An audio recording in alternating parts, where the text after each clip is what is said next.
This damn thing keeps kicking out.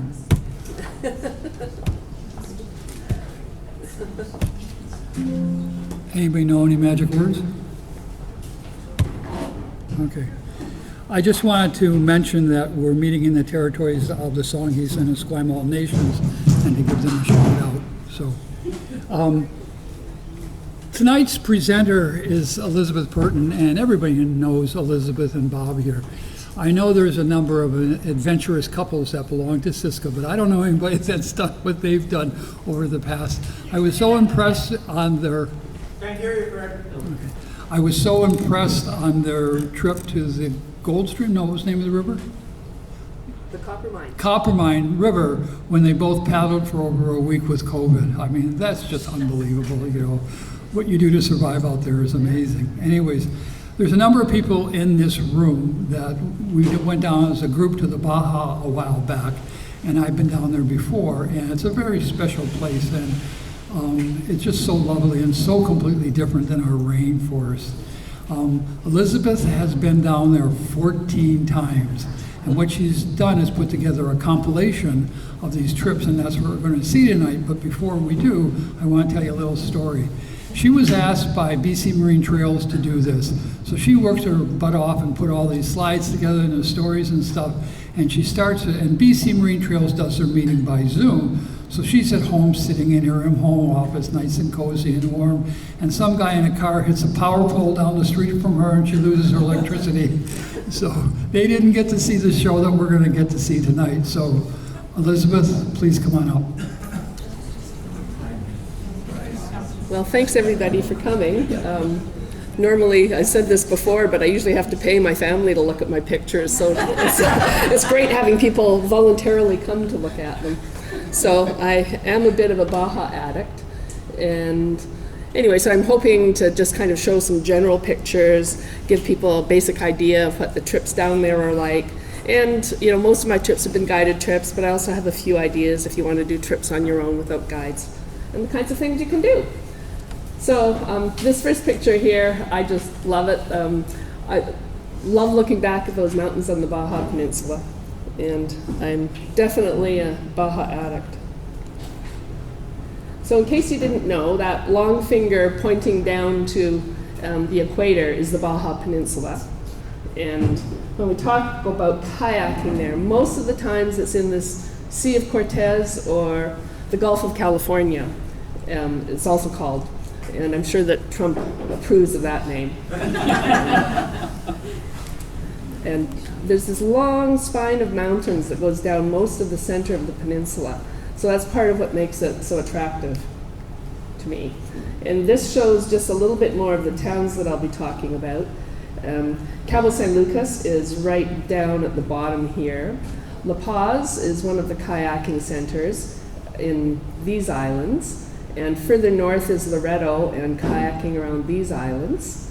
And we also mentioned Milaje, Santa Rosalia, Baja de Los Angeles. I'll talk a little bit about kayaking in some of the lagoons of the Pacific over on the Pacific side there. There's another one here and another one there. So I said 14 trips, but actually when I counted them up, it's 15. So most of these trips were actually guided trips, and it started when I was working. And partly, you know, I don't like November. It's my least favorite month here, and that's a really good month down there. So I went down and did this guided trip around Isla Espiritu and had such a good time. I just take a week, 10 days off work, and did it 3 years in a row before I figured I needed to branch out and see some other places. So a couple of them have been trips that we've done on our own. And so this is all the places that I've been to in Baja. So all the way up that coast. So it's still my goal to paddle up in this area that I haven't been to yet. These ones here were actually my friend Marg borrowed my inReach. So getting to Baja. I've started this Baja addiction when I was working. So as I said, I've mostly always just flown down. So WestJet and usually Air Canada have daily flights direct from Vancouver or Calgary down to San Jose del Cabo, so right down in the southern tip. There's several shuttle services that'll take you up to La Paz. So that's usual. La Paz does not have an international airport. I usually ended up renting a car so you can see a little bit more. And yeah. And one of the things I really like about it too is that most of 1 hour time zone change, so you don't have the jet lag that you have going to the East Coast if you're going for a short holiday.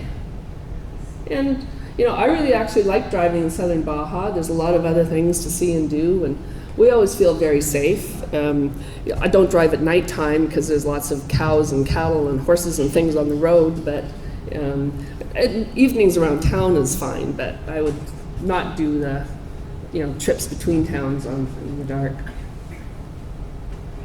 So where to go kayaking in Baja? And I really like the sun. This was a sunrise, actually. You'll see lots of sunrises in Baja. So out of La Paz down, getting the right button. So out of La Paz, one of the main trips go out here out of Isla Espiritu Santo and Isla Partida. So on an ideal trip, on a 1 week trip, they take you out by Panga out to the islands, and you spend a week all circumnavigating the islands. It's not unusual though to be sidelined by weather, and you might be on the beach for a couple of days, in which case you won't get all the way around, but it's still an amazing experience. And this is up by Loreto. Loreto is just off the top of the map there. And there's 5 islands in the Loreto National Park. Coronado here, Carmen, Isla Danzante, Montserrat, and Isla Santa Catalina. So the trips out of Loreto usually are to there's Loreto there. It's either to Isla Coronado. A lot of trips go out here to Danzante for a few days. They'll go over to Isla Carmen for a few days, and then back and around. It's just beautiful. There's a 10-day trip usually that goes around Isla Carmen. There's also some trips that'll go out here to Isla Montserrat. And Bob and I were fortunate enough to go on Ginny's 20-day trip, and we circumnavigated all the islands, including out to Isla Santa Catalina. And we were probably the first and the last trip to go out there because they don't allow people to camp there anymore. Yeah. And of course, from the trip from Loreto to La Paz, it doesn't actually start south of Loreto, ends up north of La Paz, but the stretch of coastline is also an amazing trip. Sometimes the trips go out to Isla San Jose, and we have done another trip where we went around Isla San Jose. So I've used several outfitters. BOA, Baja Outdoor Activities, is in La Paz. Sea Kayak Baja Mexico, which we call SKBM, and that's run by Ginny Callahan, and it's in Loreto.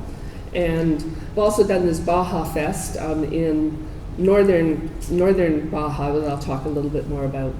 And we've rented kayaks twice, once in Loreto and once in La Paz.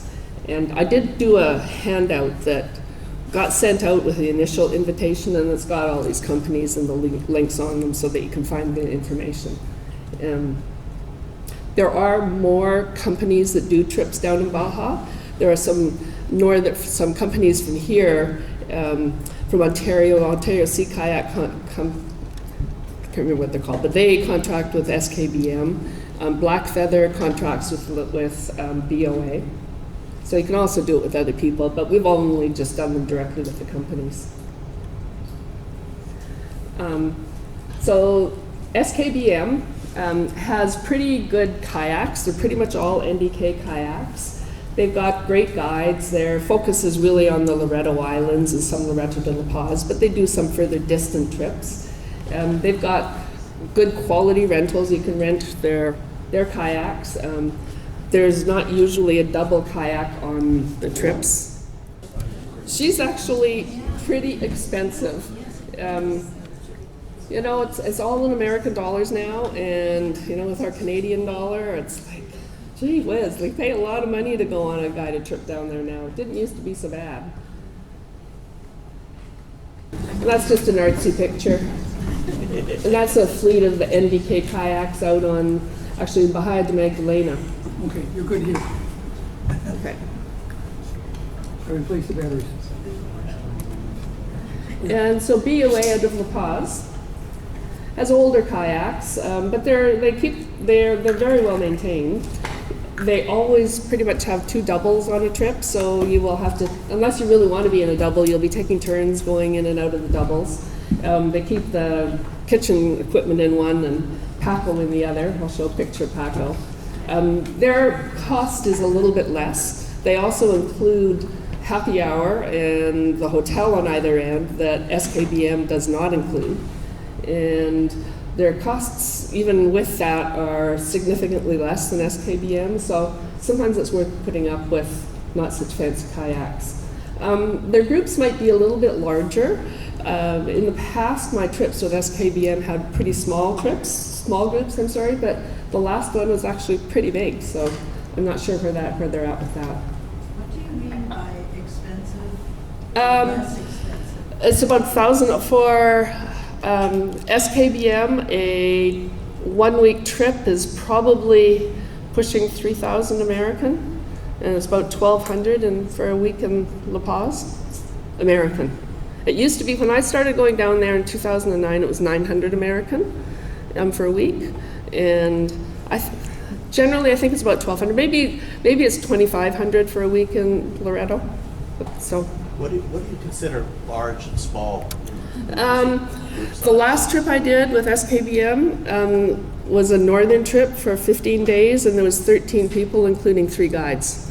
So that's pretty big. In the past, I've only had like 4 to 6 people in our group. In BOA, I think there's usually 8 to 10. So I don't know if SKBM is changing or what, but 13 people. There was 10 clients and 3 guides. So, I mean, they still maintain the ratio, but it's just a lot of people in a group, In our group, we had 13 paddlers and 2 guides. Yeah. So, It worked out all right. yeah. So it's okay for, if they keep the cost down, but when you pay a lot with SKBM, I was a little annoyed to have such a big group. Anyway, that's Paco. So they're pretty fussy with how waste is disposed of down there. So you'll have this out in the Tule somewhere, and you get to have a nice view as you do your business. And that's actually paddling off Isla Espiritu. It's between Isla Espiritu and Isla Partida, and the water really is that color. It's like I don't play around with my pictures other than cropping them, so it's pretty cool. And these are the kayaks that we rented when we went down there with our girls. We rented a double kayak, and we took our own gear and camping equipment and that kind of thing. They were pretty crummy kayaks, but we still had a great trip. So the vehicle doesn't really matter all that much. It's where you are. And that's 2 of our 3 girls on the morning of our last day on our rented kayaks. And this is how we had to handle our waste. We had to do it in the doggy bag and put it in the tube, and then the tubes lived on the back of the kayak. So the girls weren't too impressed with the idea. They survived and worked out fine. Torpedoes.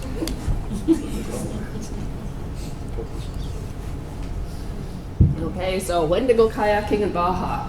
So, I mentioned that there's that spinally ridge that runs down the center of the peninsula. So the water, everything on the far side, the Pacific side, is actually quite a bit cooler than on the Sea of Cortez side.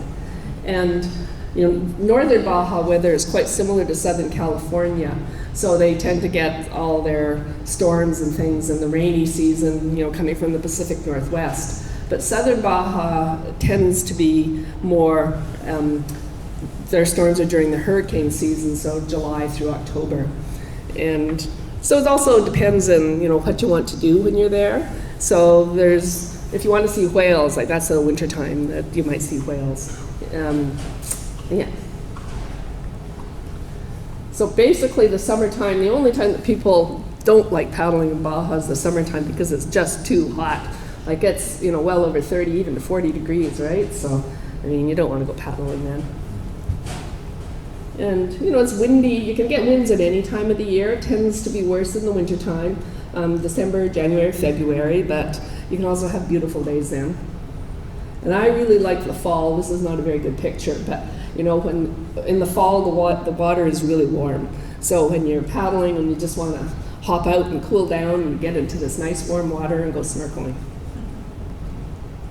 But the fall is also the rainy season, so you do need to be a little bit prepared for some rain. It's usually pretty short-lived, but you'll get a drizzle for a day or so. This is a picture actually from, we landed. The guides knew that there was weather coming. They were in contact with the head office, and they told you guys have to get to shore and hunker down because there's weather coming. And this is, how do I play it?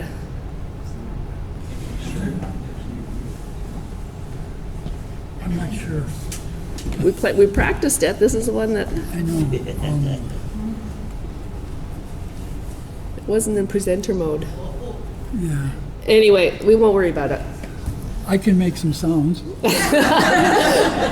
were on the edge of a hurricane. The hurricane actually hit a little bit north of us, and it blew, it rained all night, and it was like this huge surf. It went from the picture before to this within a couple hours. Oh, there it is.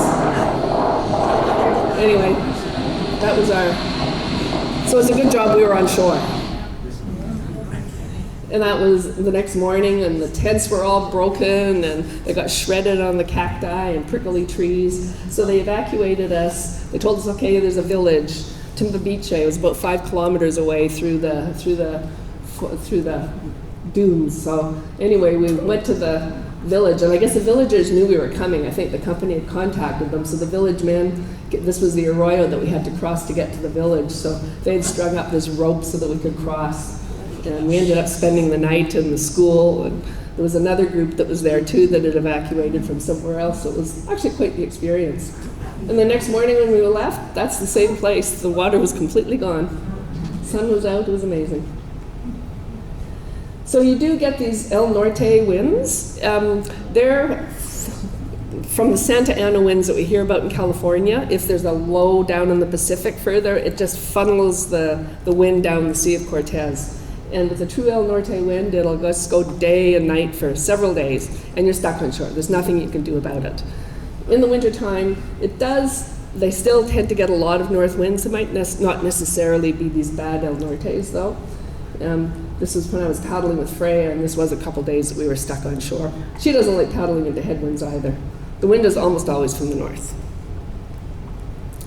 And so because of that, if you're on a trip in Baja, you'll end up probably doing this quite often, waking up in the dark with your headlights, getting everything packed and eating, boats loaded, so that you can be on the water at first light as the sun's coming up before it gets too windy.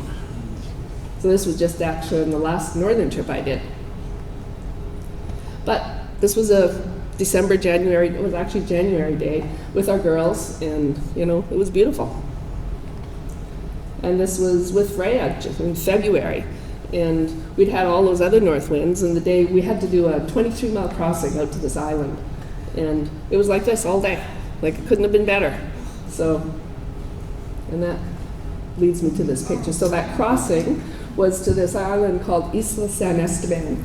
We were going actually across the top of the Sea of Cortez over to the mainland side. And so she does all her navigating just with Google Earth before. So she determined that this island was just all cliff like that, except for this one rocky peninsula. So we're going to cross little spit. So we were going to camp on this rocky spit, but we got there and it was completely occupied by the sea lions. So, that kind of ended that idea. And one of the other things that we like to do is count the number of birds in the lines as they're flying. So I think this one had something like 35. Wow. Anyway, we got right down at the base of the spit. There was this looked like pile of garbage, but we decided, well, we're going to go in there, and that's where we're camping. So we landed, set up our tent. What looks like a pile of garbage was actually the campsite of some fishermen. So here we have us on all our high-tech staff and boats, and anyway, they came back with their boat, and this one young guy was so excited to see people camping on the beach, so while they were cleaning up whatever they do, he hopped in and came and tried to talk to us, but doesn't speak any English. Anyway, they cooked us an amazing dinner with all sorts of fresh seafood, so we're sleeping on our fancy air mattresses, and They just have blankets on the rocks. And that's Freya with the guys. Anyway, that was a real highlight of the trip, actually, running into them out there. And the sea lions just were going back and forth all day, all night. They'd bring their juveniles and come along and their little babies and look at us, and you could hear them. They were just talking all night. Anyway, about communication. So there's no search and rescue in Baja. So, and very little cell reception. This is a picture. Actually, Freya had some cell on this. We were actually just outside of town. So she was on it right away. So on a guided trip, the guys will have inReaches and likely a satellite phone so they can get information from the head office. And inReaches are also very handy if you're on your own. The weather forecasts I found were actually pretty accurate. And anywhere south of Loreto, now there's quite a few yachts with people being able to work from home with Starlink. So the yachters are also, they're pretty handy for weather information, or if you're running short of water, they'll give you some, and had beer from some of them too, so it's always handy. And the fishermen, they have a real underground network, and the fishermen always know what's going on with the weather. So we've had fishermen tell us, El Norte, and basically telling you don't go, get to shore. So if you ever have any questions too, and you see a fisherman, they'll let you know. And one of my favorite things in Baja is that you don't have to wear a dry suit. You need lots of sun protection. If you're there in the wintertime, you might want a shorty wetsuit for snorkeling. And the Sea of Cortez is also really salty. That's the amount of salt from like one day of paddling. You'll really notice it swimming, like you really float higher and everything. So that's me all dressed up in my sun protective gear. Now some sun is getting through that. So this was actually on the last trip up north in some islands off of Baja de Los Angeles, where I sort of showed that at the beginning. So Jean Gapsas from Nanaimo was on this trip with us. And so water is a really precious resource in Baja. So, there's nowhere that you can actually get water when you're out. There's maybe 2 places that I know of, but it would be pretty risky to count on it. So you'll definitely be taking 4 liters of water per person per day. When Bob and I did our 10-day trip, we started off with 40 liters each in our boats, so they were really heavy. At some of the villages you can go and fill up, so this was on our last trip too. We stopped at a village and got our water redone. They sell it for quite a markup on their price, I'm sure. And food, you'll get a resupply if you're on a trip of a week or so. So there's no dehydrated food because that would just mean more water. So there's lots of, Mexicans have a lot of food stable that they don't need refrigeration. And lots of fresh fruit and vegetables, lots of eggs. They really like their eggs. So all that gets shoved into the kayak somehow. And on resupply day, the cold drinks are also a real hit. Cervezas, all those bars getting loaded up. And so a panga comes out and brings you all these things halfway through your trip. It's another great thing about guided trips. And when we were with Freya and Bob and I were there, we just went to the Walmart and various big grocery stores and just buy lots of food and cram it all in. And the marine life is really amazing. And that's one of the other highlights for me is going snorkeling. I'm not a diver and I don't really know the names of all the things, but just swimming around with all these little fish and sea stars and corals and all this fish. And I can't remember what they all are, but these are all just with my little PG Tough camera. And any trip that you do to Isla Espiritu, they almost always take you out in the panga to Los Islotes at the north end, and you get to swim with the sea lions. Did you do that on your trip? Yeah. And that's really amazing too. It's mostly the juveniles, and they come out and they swim all around you, and they'll try to grab your camera or offer you a sea star to play with, and they're really fun. Yeah, and it doesn't seem threatening at all. Did you find it threatening? No? Oh, they're California sea lions. They're different from, that's right. They're California sea lions. With the males, the guides kept us away from the couple of beaches because the males were starting to act a bit stroppy. Okay, We should go further out. right. Yeah. And you can also go swimming with the whale sharks. This is in the La Paz Bay, and we actually just, with our daughters, did a guided trip out there so you can hop in off the boat because they can find them. It wasn't really whale shark season when we were there, it was a little bit later, but there's still a couple there all the time. So that was a pretty cool experience too. And dolphins, you'll see a lot of dolphins. I've seen them mostly up in the Loretto area. I just love I love looking at those mountains in the background. More dolphins. And they even fly down there. How's that for a random picture that worked out? I can't see when I'm taking pictures. I just snap, snap, snap, and oh my gosh. So people talk about wanting to see whales, and I've actually never seen a whale. Out of all my trips in the Sea of Cortez, I've not seen a whale. I know that they're there, and I know that other people see them, but I've not seen them. The only place that I've seen whales is in the Pacific lagoons, and this one is Baja de Magdalena. So this again was another trip, and we started up there in the north at San Carlos, and went up through the lagoons a little bit and back down along through here. So the whales come down in the wintertime to have their babies inside the lagoon, and they really like to hang out here where the water comes and goes. So you're actually not allowed to kayak in this area. So a panga came out from San Carlos and picked us up, and another one took all our gear, and they actually took us down to here. This is a military area, and we weren't allowed to kayak there either. But we sat out there in the center for a couple of hours, and they just turn off the engines, and you sit and wait for the whales to come to you. And anyway, after we did that, then we came down and paddled here, and then back and took out down at the bottom. So the whales really do come to you. And this gray whale just came and spy hopped and was looking at us, and it was very. So we didn't, they come to you. And they purposefully blow on you while they're smelling snot. They're smart, right? Then they go off and somebody else will come by and they swam underneath the boat. So that was very cool. And so there are a few things to avoid down in Baja. So you hear about scorpions, so you see the scorpion there. I haven't been stung by one, and I don't think that anybody on our trip has ever been stung by a scorpion. So you have to be careful and kind of shake out your shoes in the morning. And I put this picture in because they like to hide underneath of things. And this was when we were camped on Isla Carmen. And when we picked up the tent in the morning, it was just like the scorpions were scurrying all around under it. There was a ton of them. So they go, oh, okay. And it's also very satisfying when you put a piece of wood. Sometimes we had a few fires, and you put a piece of cactus wood in the fire, and then all these scorpions come crawling out, and that's the piece of wood you were just holding. It's like, oh. So you have to be careful. Haven't been stung yet. This is a scorpion fish, so you don't walk on the rocks down there because you don't want to step on these guys because they've got a pretty mean sting. I haven't been with anybody that stepped on one, but they're really hiding in there. It's pretty hard to see.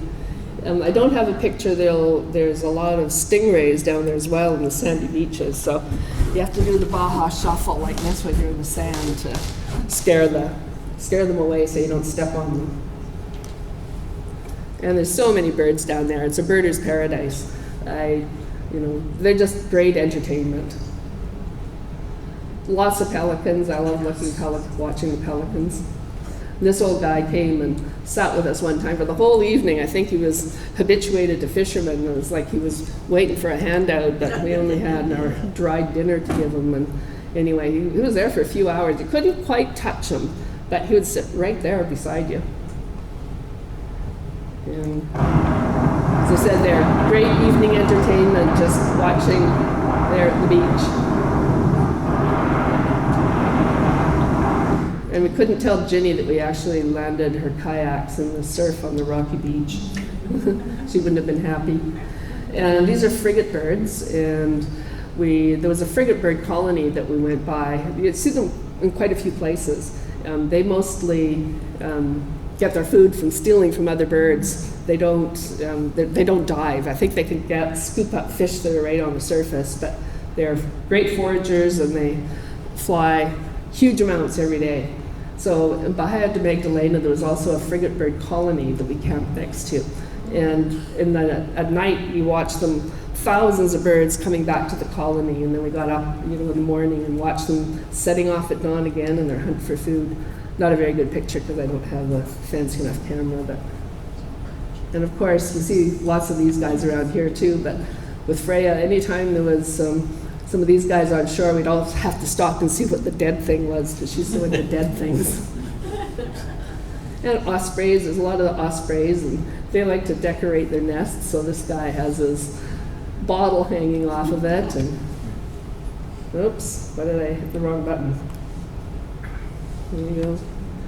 Lots of decoration on that nest too. And blue-footed boobies, his feet aren't particularly blue in the picture, but they really do have blue feet. And they like to build these huge guano castles that you'll come across. It's pretty interesting. I mean, they all sit in the same place and do their thing. And of course the cacti, here we have all these big trees. And I think that's one of the things I like about Baja so much, is just so different from here.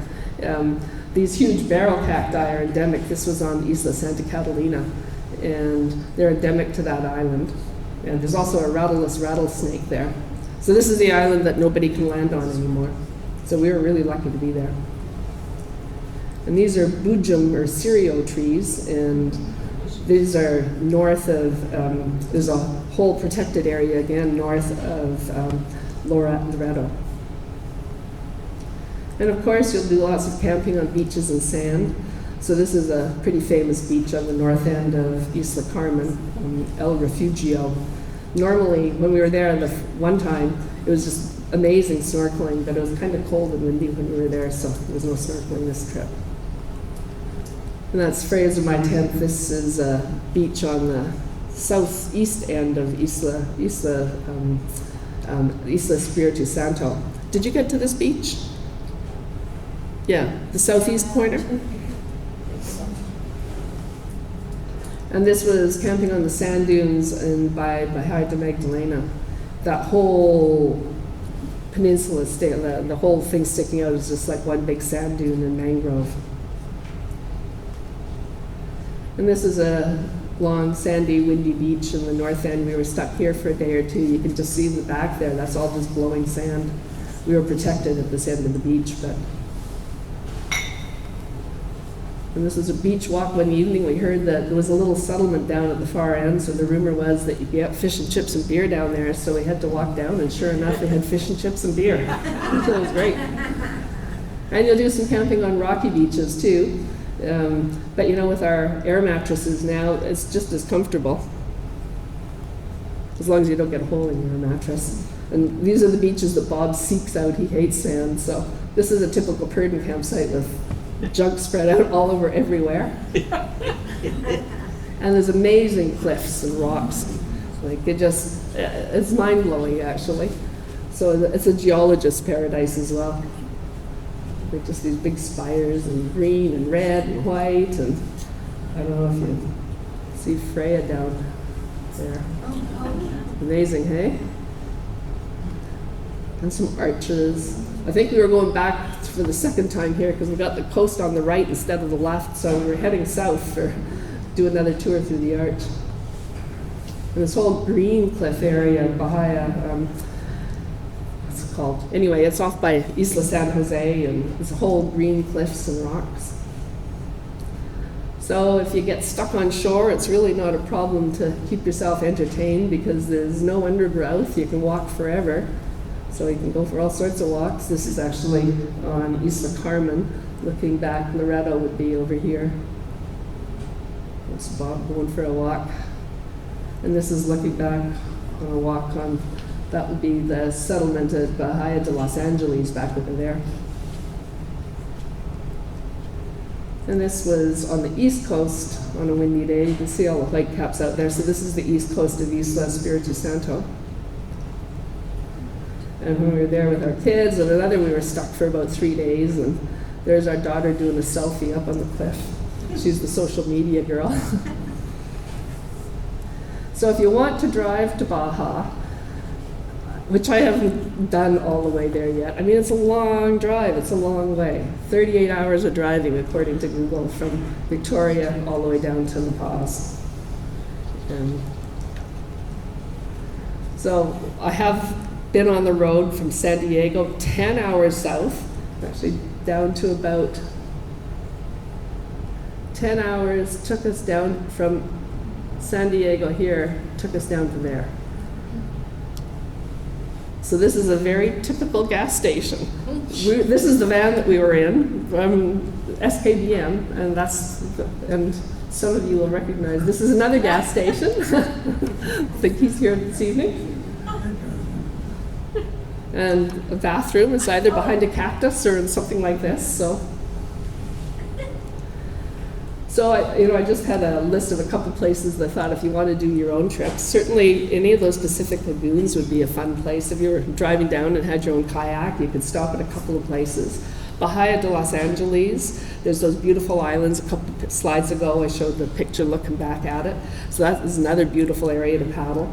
And that's the most northerly kind of area in the Sea of Cortez that people like to go to. Baja de Concepcion is partway down again, and you can camp on the beach there and go for day paddles or paddle across the bay.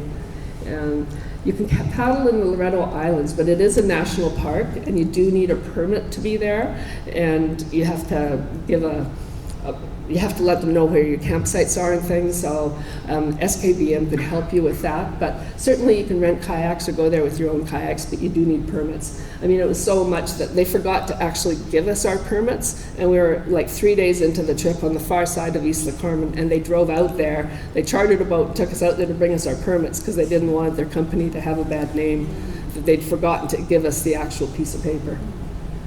Paddling town to town, like from Mulahey to Loreto or to Loreto to La Paz, you could do that as well. SKBM does provide some transportation and can give you some help with that. And they've got information about that on their website. If you want to go to Isla Espiritu Santo, you have to have a guide now. We were really lucky when we went with our girls. That was like the same month that they brought in the new rule that you had to have a guide, that you couldn't go on your own anymore. So, you'd have to contact one of the companies and they'd organize for a guide to go with you.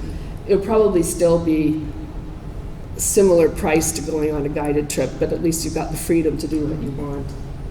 And surfing at some of those small towns, and I think I have some pictures of those. And surfing at San Juanico. So we've been to San Juanico, is kind of on the west coast by Loreto, and you can see it's got a point break. And you can camp, so we just camped up there on the cliff, and those lovely waves coming in. You can see there's a couple surfers on them. Surfer there. I mean, it would just have been so cool to be there in a kayak and surf down those nice, lovely waves. And if you time it right, too, the Baja 1000, that big car race went through when we were there, so you see all the motorcycles and dune buggies. So this was the surf camp that I did with Ginny Callahan. This was the 10-hour drive south from San Diego, and it was not one of the better trips that I've been on, but it was surfing. That's where we were camping. Well, actually, Yes, we camped. So a couple of the other club members were with us, Edgar and Delcy. So if you drive, there's not a lot of information that you can come across for Baja. So I have this book and this book, but both of them are out of print. And you can look for them on eBay or Amazon or Abe Books or something, but they're really expensive. So I have the listing on that handout, so if you can search for them. The last trip I was on, a fellow had got the maps from this fishing map, and there was 3, and they were actually pretty good. So if I was going again, I would probably get these maps. And Loreto SKBM has also produced some for the Loreto Islands. But there's not really any charts that you can buy or anything either. So I had to say a little bit about La Bufadora rock gardening, because there's been some talk about that. So La Bufadora is 3.5 hours drive south of San Diego. It's south of Ensenada, and it's run by Jen Kleck. And, well, there's several weeks of kayaking that people do.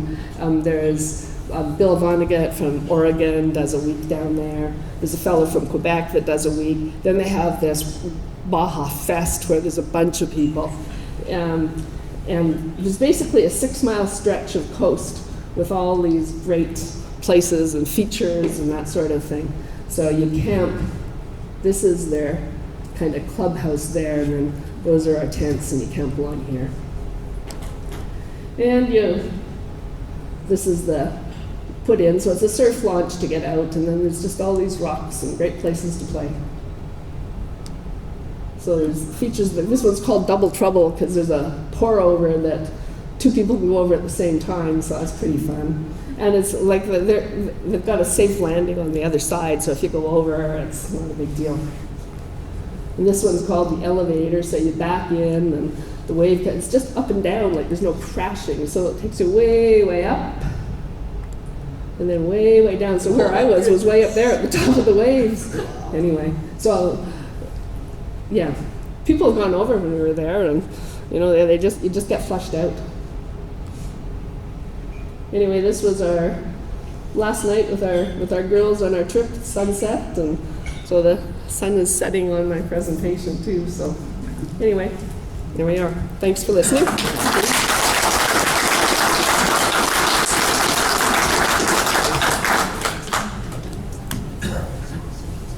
So questions? Is there any? What was the sea state like on the Pacific side in the lagoon? Was it? Oh, yeah. No, it's calm. It's You're in a calmer lagoon. than- Yeah. I mean, if the wind came up, be like anywhere, but it's like a lake. Otherwise, there's no surf or swell. So yeah. No, it was very pleasant there. So there's 2 other lagoons further north that I don't know that there's commercial trips there, but if you're driving yourself or you had your own kayaks, certainly I know that people have kayaked there. When you drove down, you took your kayaks with you then? No. When we did that surf camp was the only time I've driven down 10 days, and that the kayaks were included.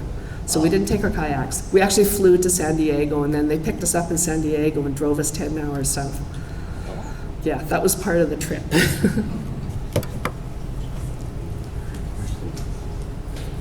In the rock gardening, is there any barnacles on the rocks down there?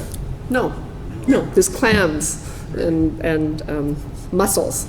Sorry, mussels, not clams, but there's mussels. But they're not as hard on your kayaks as, so I mean, you don't, because even like a plastic kayak here, you really scratch it up pretty quick on, so it's much friendlier for rock gardening.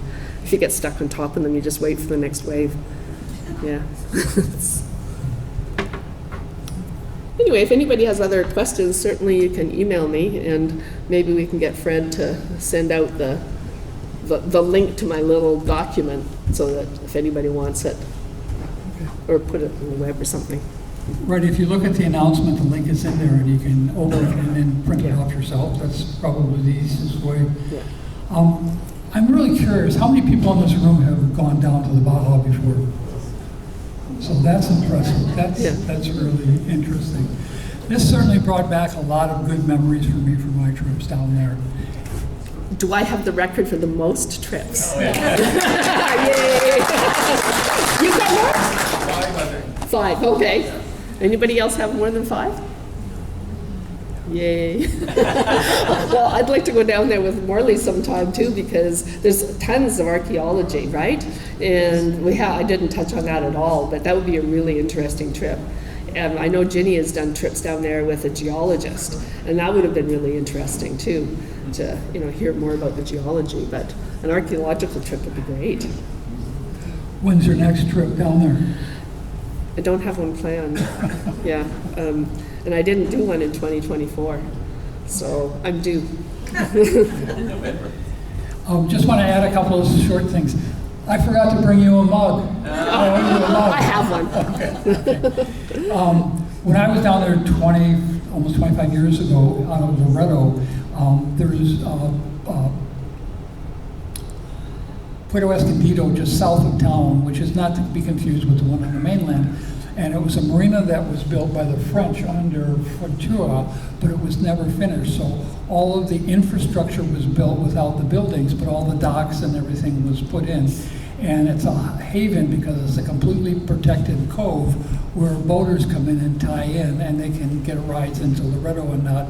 But they had a safety system down there, and I don't know if it's still operating today, but every morning at 8 o'clock, you get on the radio and you let everybody know you're still alive.